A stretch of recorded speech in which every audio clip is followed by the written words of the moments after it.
Haha, I labeled this video, I am a liar and so are you. How does that sit with you? So what I've been really realizing over the years is until we dive a little bit deeper into our own shadows and into the deep, dark places in our bodies, we're basically doing healing light, L-I-T-E, really from the neck up. Which is why you probably keep repeating the same patterns, having the same emotions, and the same looping negative thoughts as you always have. So what I noticed way back is that when I would see people that were not, I could pick up, they were not telling the truth. I'm an empath. They were not telling the truth. They were not authentic. They were fake.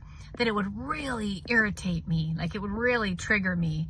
And, I would tell someone and that would, start a whole thing. And what I realized, and yeah, so that's very irritating for sure, but it doesn't irritate everybody. Now you might say, well, not everybody can see it, but let's put that aside for a moment.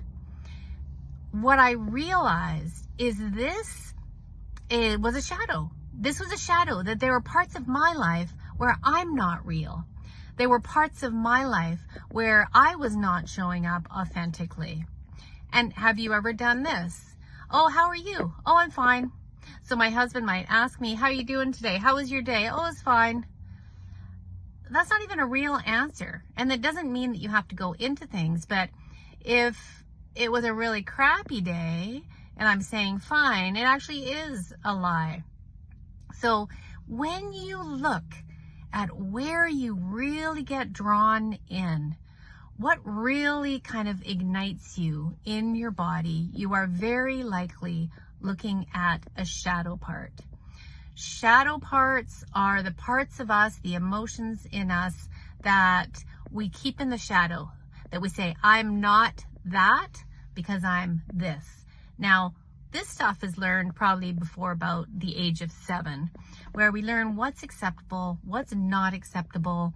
And there's also cultural shadows. So around, for women around, perhaps like it's all the taboo subjects, right? It's anger, it's sex, it's lust, it's pride, it's being rich, might be a taboo.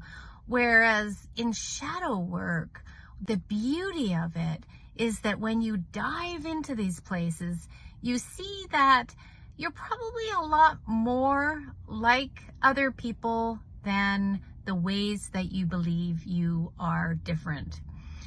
So the other day, I noticed that I was looking up somebody on social media that for some reason had ignited me, like that it wasn't like, oh, I really love their work. It was like, what are they doing now? Do you know that energy? And so we get intrigued by parts of us that we see projected outwards.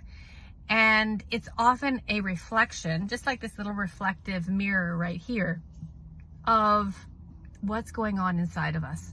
So we get to experience wholeness, which is what we are, through other people, through movies. We experience the violent part of ourselves that, is suppressed here.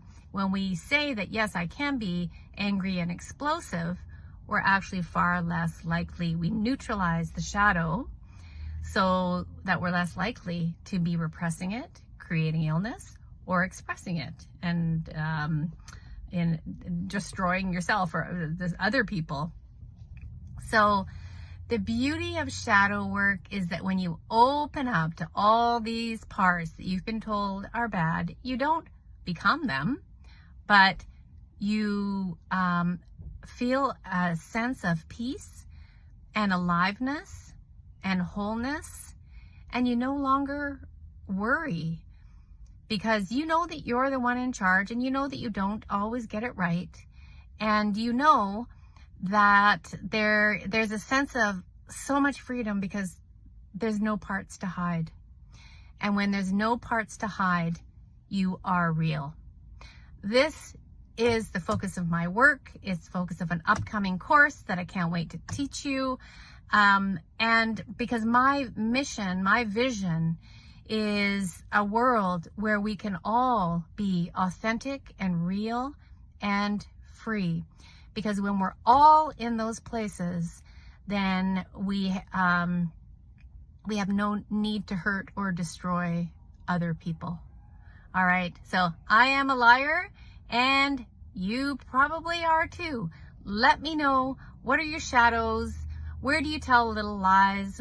And you know, what you feel you hide in darkness. I'd love to know. Bring it to the light, and you are free.